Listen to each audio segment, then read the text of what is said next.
දැන් ওই වෙසක් පොයට ඔයත් දැකලා ඇති කඩවල් වල වෙසක් කූඩු හැම එකම දැන් එල්ලගෙන තියෙනවා විකුණන්න. ඒ වෙසක් කූඩු විකුණන අතරේ මොකටද අර වෙස් මූණ විකුණන්නේ? ඇයි අර වෙස් මූණ විකුණන්න තියෙන්නේ? වෙසක් එකට ජෝගි නටන්න. අරක දා ගන්නවා ට්‍රැක්ටරේ එක නැග ගන්නවා බොංගෝ එකක් ගන්නවා කකුල් දෙක අස්සේ ගහ ගන්නවා සින්දු කියනවා කූ තියනවා කෑ ගහනවා මේ අපේ පෙරේතයෝ ටික යනවා මහා බුදුරජ බෝසතාණන් වහන්සේ බුද්ධත්වයේ ලබාගත්තු තෙමගුල සමරන මහා පිංකම තියෙන දවසට මේක සමරන විදිය. ඔලුබක්කු නටනවා දාන්සාල වල පෝලිං වල පෙරේතයෝ ටික ගිහිල්ලා හිටගෙන ඉන්නවා. දැකලා නැති අයිස්ක්‍රීම් ඇඟිලි පහක් කරා. පහෙන්ම කනවා. දොඩංගොඩ බදාගත්ත රිලව වඳුර වගේ ගෑනු ටික ගිහිල්ලා කඩල ගොටුයි මඤ්ඤොක්ක ගොටුයි ඔක්කොම ටික අරගෙන එනවා. අරගෙන ඇවිල්ලා පෙරේත විමානෙට ඇවිල්ලා අර පැටවුන්ට දිදී කනවා. ආයි සීල විපත්තියට අහු වෙලා තියෙන්නේ. වෙසක් පොයේ දවසට දන්සල් වඳින්න යනවා කියලා වෙනම එකක් කරනවා. එව්වයි පෝලින් තියෙන කිලෝමීටර ගණන්. පන්සලේ පෝලිමක් නැහැ. පන්සලේ පෝලිමක් නැහැ. සීල විපත්තියට අහු වුණු ගමන් කය බිඳී මරණින් මතු දුගතියේ උපදිනවා. ඊළඟ විපත්තිය තමයි දෘෂ්ටි විපත්තිය. දෘෂ්ටි විපත්තියට මේ ලංකාවේ පිරිමි නෙවෙයි වැඩිපුරම අහුවෙලා තියෙන මේ ගෑනු ටික. මෙවුන් තමයි ආරූඪ වෙන්නේ. මෙවුන් තමයි ශාස්ත්‍ර හොයාගෙන යන්නේ. මෙවුන්ට තමයි අනාවැකි කියන්නේ. මෙවුන් තමයි අහිකුණ්ඨකයන්ගෙන් අනාගතය යහන්නේ. අහිකුණ්ඨකයාට අත දික් කරලා අහිකුණ්ඨකයාගෙන් අපේ දියුණුව ගැන අහනවා. ඌට දියුණු වෙන්න පුළුවන් අපිට දියුණු වෙන්න මග කියලා දෙන්න පුළුවන්. අහිකුණ්ඨකයා එදා ඉඳන් අදටත් අහිකුණ්ඨකයා ඌගෙන් ශාස්ත්‍රය අහන අපි අහිකුණ්ඨකයාගෙන් අනාගතය අහනවා කියන්නේ. ඇස් දෙක පේන්නේ නැති ඉන්දික තොටවත්ත මහත්තයා ගාවට ගිහිල්ලා අපේ අනාගතය කොහොමද කියලා අහනවා. වෙලාව බලා ගන්නට ගියලු ඇස් පේන්නේ නැති මිනිහෙක් ගාවට. ඔය හදි හුනියන් ඔක්කොම ටික මේ විගඩන් ටික නටන්නේ මේ ගෑනු ටික. ඔයත් දැකලා තියෙනවද මේ පිරිමි පාර්ශවයේ කවුරු හරි පිරිමි ආරූඪ වෙලා ඉන්නව දැකලා තියෙනවද? නෑ. පිරිමි ආරූඪ වෙන්නේ නෑ. ගෑනු තමයි මගේ අම්මේ බලන් දෙපේ කතරගමට ගිහිල්ලා මේ කවුන්දලාට තියෙන කුලප්පුව. අරේ බෙර සද්ද ඇහෙනකොට මේන් තාලෙට නටනවා. ඇයි මේ ආරූඪයක් ඇවිල්ලා? පොල් මලක් අරගෙන දුන්නා නම් ආයෙ මොකවත් නෑ දනිස්සෙන් පල්ලහැට තාට්ටම පැත්තට ගහන්න ඕනි මාස ගාණක් වාඩි වෙලා ඉන්න බැරි වෙන්න. ගැහුවෙම යකාට කියන්න ඕනි. වැයිචි යකාටමයි ගැහුවේ නෝනේ උඹට නන් නෙවෙයි. ආයෙ වැහුනොත් වැහුණු ගමන් කියපිය මං ඇරලා ගහනවා කියලා. දුන්නා නම් ඉපලක් අරගෙන ආයෙ බිම වාඩි වෙන්නත් බෑ නිදා ගන්නත් බෑ දොස්තරට පෙන්නන්නත් බෑ. ආයෙ යක්කු වෙන්නෙත් නෑ. ඕක බොරුවක් අම්මා. ඔය වැත්තෝ හිතනොද ඔය ආරූඪ දැන් ගේන්න මෙතනට එක්කෙනෙක්. මෙතනට ආරූඪ වෙන එක්කෙනෙක් ගෙනත් දෙන්න මගේ ළඟට. ඔය ඇත්තන්ගේ ගෙවල් වල ආරූඪ වෙන කවුරු හරි කෙනෙක් ඉන්නෝ නම් ගේන්න අපේ පන්සලට. මම ඉන්න වෙලාවක් අහගෙන අපේ ආමඳුරනේ මෙන්න මේ අපේ නැන්දට හරි මොකාට වුණත් කමක් නැහැ ආරූඪයක් එනවා මේ පන්සලට ගේන්නද කියලා අහන්න. මම ගෙනහල්ලා ඔය ඇත්තන්ගේ ඇස් ඉදිරිපිට ඔප්පු කරනවා බොරු කරන්න කියන එක. මම ඕනිම වෙලාවක ඔප්පු කරන මේ දැන් ඉන්න ලංකාවේ ඉන්න ඕනිම කට්ටඩියක් ගේන්න මගේ ළඟට මං ඔප්පු කරනවා බොරු කරන්න කියලා. ඔය ඇත්තන්ට පේන්න තෙල් තාච්චියකට අතදා. උණු තෙල් තාච්චියට අතදායි. දැන් ලිපේ තියන්න මෙතන තෙල් තාච්චියක් මමත් අත දාලා පෙන්නනවා. දෙහි ටිකක් අතේ ගාගත්තා නැත්තම් දෙහි කෑල්ලක් දැම්ම අත දැම්ම පිච්චෙන්නේ නැහැ. කිරි නානවලු කිරි නාන්න නැතුව බීපියකෝ එතකොට විශ්වාස කරන්න පුළුවන් කිරි බොනවා. ඇත්තරම කිරි තියෙන්නේ බොණ්ඩනේ නානවා කිව්වහම අනේ කිරි නානවා. කිරි නානා නෙවෙයි කොඹ කොළ ටිකක් අරගෙන කිරි එකට දාලා අර උණු වතුරට දාලා ඒක ඇඟට දා ගන්නවා. පිච්චෙන්නේ නැහැ. ඔය අතෝ හෙට කරලා බලන්න. බේත් කොඹ කොළ ටිකක් ගෙනාවා හොඳට වතුර උණු වෙන එකකට ඒ ටික එබුවා ඔබපු ගමන් ඔය ඇත්තන්ගේ ඇඟට දාගන්න. ඔය අතෝ පිච්චෙන්නේ නැහැ. ඔය ගිහිලා පොලිමේ පැය ගණන් නිදි වරාගෙන ඉන්නව අර එවුන් ටික ගිනි ගොඩක් උඩින් දුවන එක බලන්න. අපි ගින්දර කැටයක් අරගෙන උඩ දම අල්ලල්ලා ඉන්න බැයිද? ඒ අතින් මේ අතට මාරු කර කර ඉන්න බැයිද? පුළුවන්නේ. ඇයි අපිව පිච්චෙන්නේ නැත්තේ? පිච්චෙන්න වෙලාවක් නැහැ. අර ගිනි ගොඩ උඩින් පාන්දර 4ට විතර ගිහිල්ලා පේවිලා කියලා නාගෙන තෙත පිටින්ම දුවනවා. දුවන වෙලාවට අපේ යටිපතුල් සීතල වෙලා තියෙන අපිව පිච්චෙන්න වෙලාවක් නැහැ. ඒ නිසා මේවා මැජික් නෙවෙයි. ඇඟිලි දෙකෙන් දෙහි කපනවලු. දැකලා නැද්ද ඇඟිලි දෙකෙන් දෙහි කපනවා? අපේ ගෑනුන්ට හරි මැජික්. ඇඟිලි දෙකෙන් දෙහි කපනවා. ඔව්වනේ ඇඟිලි දෙකෙන්මයි කැපුවේ. කොහොමද ඇඟිලි දෙකෙන් දෙහි කපන්නේ?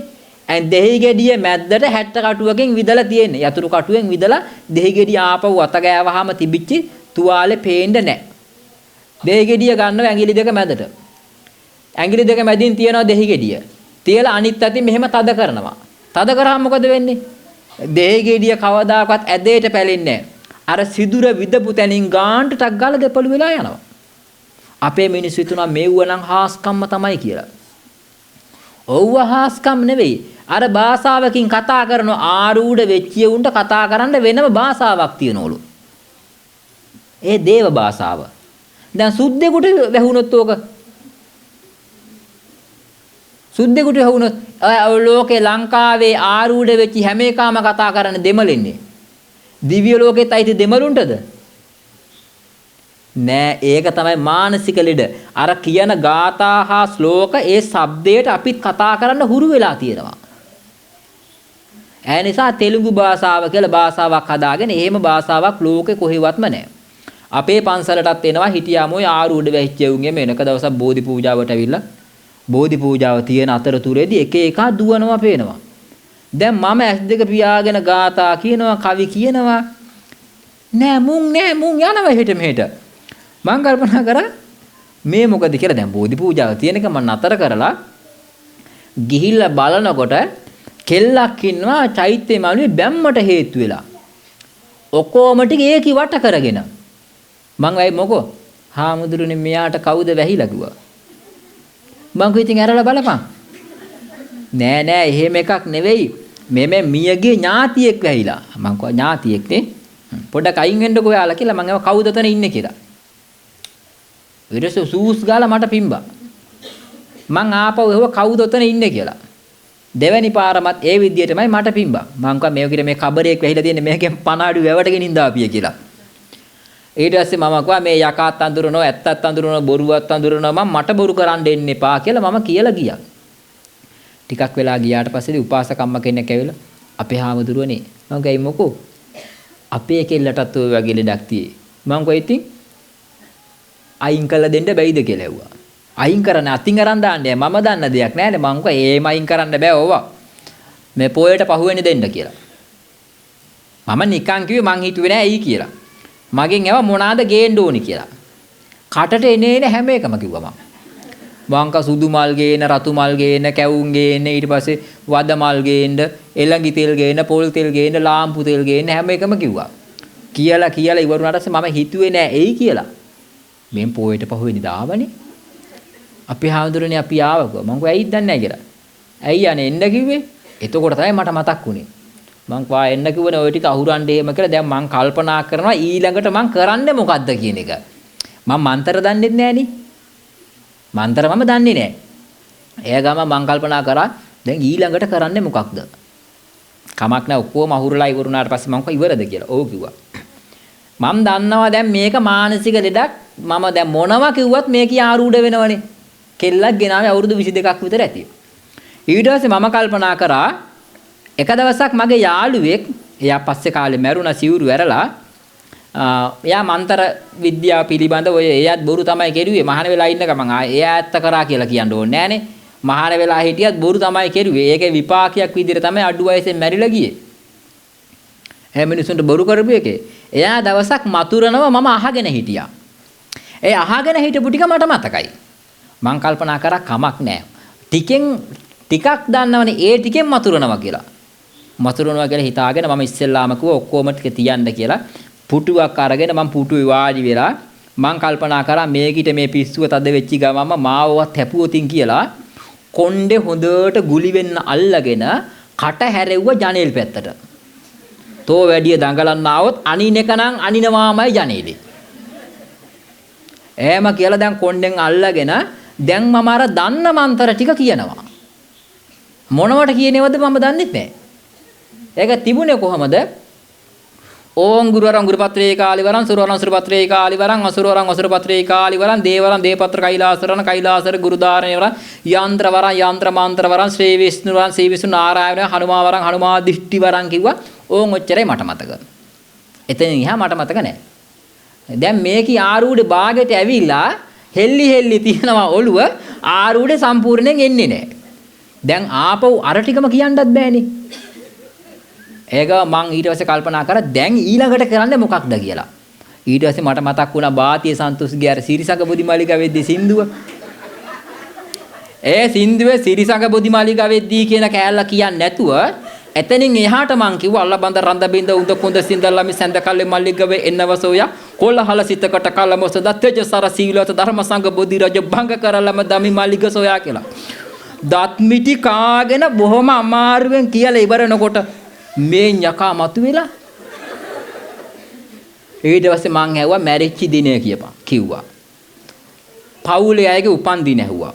ඔක්කොම උපදිච්ච දිනේ මැරිච්ච දිනේ 3 මාසේ බණ කිව්වේ කවද්ද ඔක්කොම විස්තර ටික අහගත්තා. අහගෙන කොලයක ලියාගත්තා. ඔක්කොම උපන් දිනම තමයි අහන්නේ. අහගෙන ඊට පස්සේදී ආපහු අර ටික ඇහුවා.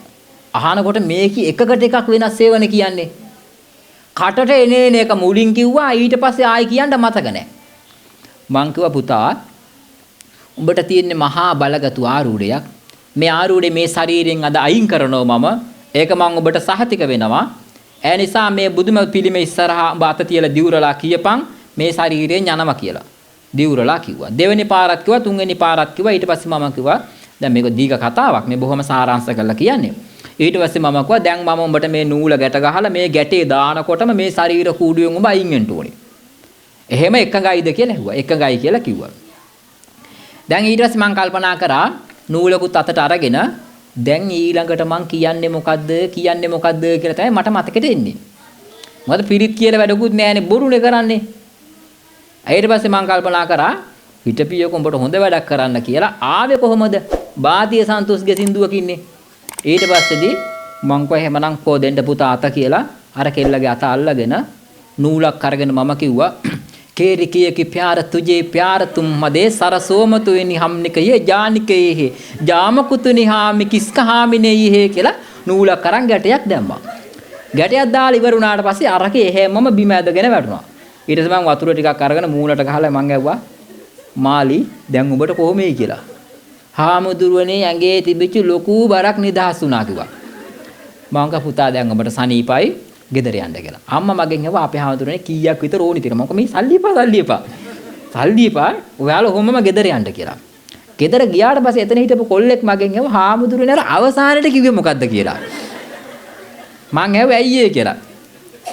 නිකන් මට ඒක හුරුයි වගේ කිව්වා. මං කෝ ඔබට ඒක හුරුයිද? ඔව් හාමුදුරනේ මම නිකන් අහලා තියෙනවා වගේ ඔయిత කලින් මට තැන මතක නෑ කො මං කිව්වා. උඹ මේක තව කාටරි කියලා තිබුණොත් මම බලා ගන්නවා මෙන්න මේකයි කිව්වේ කියලා මම කිව්වා ඔක හින්දි සින්දුවක්. උඹ මගේ කාර් එක එලවන වෙලාවට කාර් එකේ සෙට් එකේ තියෙනවා පෙන් එකේ තියෙනවා සින්දුව. ඊට පස්සේ ඔක ඒකනේ හාමුදුරේ මං ඊට පස්සේ ඌට සිංහල තේරුමත් කියලා දුන්නා එකේ. ඒක සිංහලෙන් කිව්වනම් එහෙම එවුන්ද කසාද බඳින්නවා මට. ඇය සින්දුව දැන් කේරී කීගේ प्यार तुझे प्यार तुम हदे කියලා කිව්වට ඒකේ සිංහල තේරුම මා හදේ සිතුම් කෝල හැඟුම් මටම ඉඟි කළා උඹ ගැන ආල හැඟුම් සොඳුරු සිතුම් හදේ පුරවලා මගේ හිත ගත්ත ලඳේ නුඹේ සිනහ මා වසඟ කළා කියන්න ආදරෙයිද මහදලන් වෙලා එහෙම කියලා මං කිව්වා තෝ කියලා තිබුණොත් මේක බලා ගන්න පුළුවන් කියලා නේ හැමතුරේ මම කියන්නේ නැහැ පොරොන්දු වෙනවා කියලා කිව්වා හැබැයි පසු කාලීනව මම ප්‍රසිද්ධියේම මේක කිව්වට පස්සේදී ඒ කට්ටියත් කිව්වා හාමුදුරුවෝ බණටත් කියලා තියෙනව නේද කියලා. මං කිව්වා කියුවා තමයි. හැබැයි ඒකේ අසත්‍යයක් තියෙනවා නම් උඹලට ඒකට චෝදනා ගුණ කරන්න පුළුවන් මට කියලා. ඒ නිසා හොඳට මතක තියාගන්න මේ දෘෂ්ටි විපත්තිය කියන එකට අහු වුණොතින් කවදාකවත්ම ගැලවීමක් නැහැ. දැන් මේ පාර ආහාරා යනකොට ඔය අතන්ගේ ගමන වළක්වන්න ඔය ගෑනු කෙනෙක් ගමනක් යනකොට ගමන වළක්වන්න මම කොච්චර දෙයක් ඕනිද? මං ආපහු හරවල යවන්නම් චූටි නූල් කෑල්ලකින්. ඔය ඇත්ත යන පාර ආරහට මෙම නූල් කෑල්ලක් නිකන් ඇදලා තියෙනවා. අනේ ආර කුඩින් පනින්නේ නැහැ. නූල් පන්න නූලු. බිම කරන්ට් වයර් එකක් තිබුණොත් නම් මං යන්නේ නැහැ. මොකද අර කරන්ට් වයර් එකක් බිම තිබුණොත් ඒ ප්‍රදේශයේම සාමාන්‍යයෙන් අර අර්ත් වෙලා කරන්ට් එක ටිකක් මහ පොළවේ ගමන් කරනවා. එහෙම වුණොත් ඉන්නම් මං යන්නේ නූල් නෙවෙයි මෙන්න මෙතන බිම් බෝම්බයක් තියෙනවා පා ගන්න නැතුව පුළුවන් නම් යන්නකොත් ඒත් මං යනවා. ඇයි? ඒක විශ්වාස කරන්නේ නැති නිසා. හරීම සැහැල්ලුවක් තියෙන්නේ. ඔය යంత్ర මන්ත්‍ර විශ්වාස කරන්නේ නැහැ, කොඩි වින හදි හුණියන් විශ්වාස කරන්නේ නැහැ, ජ්‍යොතිර්ෂ විද්‍ය විශ්වාස කරන්නේ නැහැ. ඇස්වා කටවා විශ්වාස කරන්නේ හරීම සැහැල්ලුයි. ඔයත් හෙට යන්න වෙලාව බලන්න අනිවාර්යෙන් සෙනසුරු අපල තියෙනවා. ඒ රාෂ්ටකයක් තියනවම තමයි. බෝධි පූජාවක් තියන්නම කියනවා. විෂ්ණු දෙවියන්ට බාර කරන්නලු. මොනවද දන්නේ? කතරගම යන්නලු. ඔය ජ්‍යොතිර්වේදියෝ ටික තමයි මේ රටේ සම්පූර්ණයෙන්ම මිනිසුන්ගේ මනසවල් විකෘති කරලා උම්මත්තකයෝ කරලා තියෙන්නේ ඔය ජ්‍යොතිර්වේදියෝ ටිකයි ඔය ගුරුකම් කරන උන් ටිකයි තමයි. ඔයත් ඕකේ වහල්ලු වෙලා ඉන්න තුරාවටම ඔයත්තන්ට කවමදාකවත් සැනසීමක් නැහැ. පැවිදි භාවයටපත් වුණාට පස්සේදී කවමදාකවත් පිරිවෙනකට ගිහිල්ලක් නැහැ. එතකොට දැන් මම ගිහින් තියෙනවා නම් මම විභාග පාස් කරලා තියෙනවා නම් එතකොට කියන්න පුළුවන් උඹ වහන්සේ අපේ පිරිවෙනේ හිටියේ උඹ වහන්සේ පැවිදි වෙලා මේ අපේ පිරිවෙනේ ඉගෙන ගත්තේ. එහෙම කාට හරි ලංකාවේ කියන්න පුළුවන් කමක් තියෙන්නේ. එහෙම නැහැ. ඒ නිසා මම මේ ගෙවන්නේ ඉතාමත්ම දුෂ්කර පැවිදි කටුක ජීවිතයක්. ඒ නිසා ඔයත් හිතන්න එපා හාමුදුරුවෝ සල්ලි එහෙම ඇති. එහෙම ඇත්තම කතාව. එහෙම සල්ලි තියෙන එක ඉතින් සල්ලි වලට බණ කියන්න එපා. එහෙම නෑනේ. මේ මහත්යාට පින් සිද්ධ වෙන්න තමයි මේ ලෝකයක් දැනගත්තේ මම ඉන්නව කියන එක. ඔය මම පන්සලේ ඔය ගෙවල් වල ඔම බණ කියා ඉන්නකොට මේ මාධ්‍යවේදී අපේ කියන්නේ රත්නපුර දිස්ත්‍රික්කයේ මහින්ද තේරසිංහ මහත්තයා. එක දවසක් මම ඔය උත්සවයකට ගිහිල්ලා කතාවක් කරලා ඉවර වෙලා බයිබලයෙන් පවා කරුණු ගෙන හැර දැක්ුවාට පස්සේදී එක දවසක් මාව හොයාගෙන පාන්දර පන්සලට ආවා. ඇවිල්ලා කිව්වා මේ ලොකු කැමරාවක් උස්සගෙන ඇවිල්ලා මට කිව්වා හාමුදුරුවනේ මම YouTube channel එකක් ආරම්භ කරා. මම කැමතියි ඔබ වහන්සේගේ ධර්ම දේශනාවක් පටිගත කරන්න කියලා. ඉතින් මට හරි සතුටු වෙලා මම කිව්වා අනේ ඒක කොච්චර හොඳයිද කියලා. මම පළවෙනි ධර්ම දේශනාව එදා සිදු කරා. මට මතක විදිහට නම් 2023 මාර්තු මාසේ 14 වෙනිදා තමයි ඒ ප්‍රධාන පළවෙනි ධර්ම දේශනාව පටිගත කරේ. ඊට පස්සේ ටික කාලයක් යනකම් ඔය 1 2 කියා හිටියා. ඊට පස්සේ පසු කාලීනව ඔය ධර්ම දේශනා ප්‍රමාණය වැඩි වෙන්න රටේ ලෝකෙ මිනිස්සු දැනගත්තා මම වගේ කෙනෙක් ඊ타මත්ම දුෂ්කර ජීවිතයක් ගත කරමින් කටුක පැවිදි ජීවිතයක් ගත කරනවා කියන එක. ඊට පස්සේදී ඔය රටේ ලෝකේ ඉන්න මිනිස්සු සේරම මට ආරාධනා කරා අපේ බණක් තිය අපේ හැමදෙරු වඩින්න පුළුවන්ද අපේ බණක් තියේ වඩින්න කියලා කිව්වා. වඩින්න කලියෙන් නම් දැන් වඩින්න කියලා බෙර ගහන්න වගේ කිව්වට බණ කියලා ගියම් බලු බල්ලෙක් ආයි කතා කරන්නේ. පන්සලට ගියාද කියලාවත් අහන්නේ. අර තියෙන කාර්ය කෙරෙන තුරු කාගේ සැවටිල්ල කියලා. මම කියන්නේ මට 24 පැයම කතා කරන්න කියලා. හැබැයි manussත්වේ නෑ. අරුමතරමේ මාසෙකට එක දවසක්වත් කතා කරපන්කෝ. එහෙමවත් නෑ. අවුරුද්දකට එකපාරක් ඒත් නෑ. ඉතින් ඒ කටුක ජීවිතය ගත කර ඉන්නකොට මෙතුමා තමයි මේ සුදාම් දෙරණ YouTube නාලිකාව ආරම්භ කරලා ඊට පස්සේ පසු කාලීනව අපි ධර්ම දේශනාවලට යන්න පටන් ගත්තාම එක දිගටම ධර්ම දේශනා වැඩි වුණාට පස්සේදී අපි තව channel එකක් ආරම්භ කරන්නට යෙදුණා. මොකද්ද මේ විසිර TV කියලා. ඊට පස්සේ මම ඒකටත් අනුමැතිය දුන්නා. කමක් නැහැ. ඒ නාලිකාවේ ධර්ම දේශනා දාන්න කියලා. ඊට පස්සේ ආයි කාලයක් යනකොට තියෙන අනුශාසනා ප්‍රමාණය වැඩි නිසා මම ආපහු මතක් කරන්නට යෙදුණා. දැන් ඊළඟට කරන පියවර මොකක්ද කියලා ඇහුවට පස්සේදී එහෙනම් අපි හැමදෙරේ අපි තව පන්සල් මළුව කියලා තව channel එකක් ආරම්භ කරමු කියලා ඕන් ඔය YouTube නාලිකා 3 ආරම්භ කරා. ආරම්භ කළා මේ රට ලෝකේ බණ කියා මම ඇවිද්දාත් මට කියලා මුකුත් නෑ පින්වත්නි. අඩුම තරමේ ඇතැම් සමහර මාස තියෙනවා සමහර දින තියෙනවා උදේ වතා දානේ දවල් වතා දානේවත් මට ලැබෙන්නේ නෑ. ඒ දවස් වලට ওই රටවල් වල ඉන්න උපාසකම්මලා සමහරක් අය උදව් උපකාර කරන අවස්ථා තියෙනවා. ඒ වගේ වෙලාවල් වලට ගෙනහල්ලා මොන හරි චූටි දෙයක් හදාගෙන ඊ타ත්ම මේ කටුක ජීවිතයක තමයි මේ පැවිදිභාවයේ පැවතගෙන ආරක්ෂා කරගෙන මේ ගමන යන්නේ. ඉතින් ඒක නිසා ඔයත් දකින්න විදියට මහා ධන සම්පතක් තියෙන මහා සුවිශාල මන්දිරයක නෙවෙයි මම වැඩ ඉන්නේ. ඒ මිම්මෙන් ඔයත් මාව මැන්නට කරන්න දෙයක් නෑ. ලෝකයක් මැන්නට යථාර්ථය දකින්න නම් ගමට එන්න සිද්ධ වෙනවා. ඒ නිසා තව කරුණු කාරණා කීපයක් මතක් කරලා ධර්ම දේශනාව අවසන් කරන්නට සිද්ධ වෙනවා. මේ පිරිමි පාර්ශවයත් ඔය වැඩිහිටි කාන්තාවනුත් මේ තරුණ ළමයිනුත් සිල් සමාදන් වීම වැනි කටයුතු වලින් බොහොමයක් ඈත් වෙලා තියෙන්නේ කියන එක. ඒකට හේතු කාරණා මම මතක් කරන්නම්. මේ ලෝකයේ තියෙනවාලු පින්වත්නි මහා විපත් පහක් තියෙනවා. මේ පහටම ඔය ඇත්තු අහුවෙලා ඉන්නේ. මොනවාද පහ? මේක සඳහන් වෙන්නේ සංයුක්ත නිකායේ සම්පද සූත්‍රය. සම්පද සූත්‍රයේ සඳහන් වෙනවා පළවෙනි විපත්තිය තමයි ඥාත් රෝග විපත්තිය. අපි හැමෝටම ලෙඩක් තියෙන්නේ. මොනවා හරි ලෙඩක් තියෙනවා. මොනවා හරි ලෙඩක් තියෙන නිසා තමයි අපි හැමෝම රෝග විපත්තියට අහු වෙලා ඉන්නේ. රෝග විපත්තිය කියන එක අල්පසාවද්දියයි. හේතුව තමයි රෝග විපත්තිය ඇති වුණා කියලා කවුරුවත් අපාය උපදින්නේ නැහනේ. දැන් මම ඇත්තටම මේ බණ කිව්වත් මගෙත් මේ තුනටි එකක්කුමක් උරහිසිය එකක්කුමක් තියෙන එකම විදියට වාඩි වෙලා ඉඳලා. ඊට පස්සේ මේ ලයිට් එක ගැහුවම ඔය ඇත්තෝ හිතන ඇති හරි ලස්සනට පේනවා කියලා නෑ. එමේ ලස්සනට මාව පෙවුනට මේ වෝල්ට් 10ක ලයිට් එක මගේ මූණට වැදුනහම ඊ타ත්ම අමාරුයි ඇස්වල කාච පිච්චෙනවා. ඇසේ ඉස්සරහා සිවිය පිච්චෙනවා. හැබැයි රෝග විපත්තිය ඇති වුණා කියලා කවුරුවත් අපාය උපදින්නේ නැහැ. ඊළඟ විපත්තිය තමයි ඥාති විපත්තිය.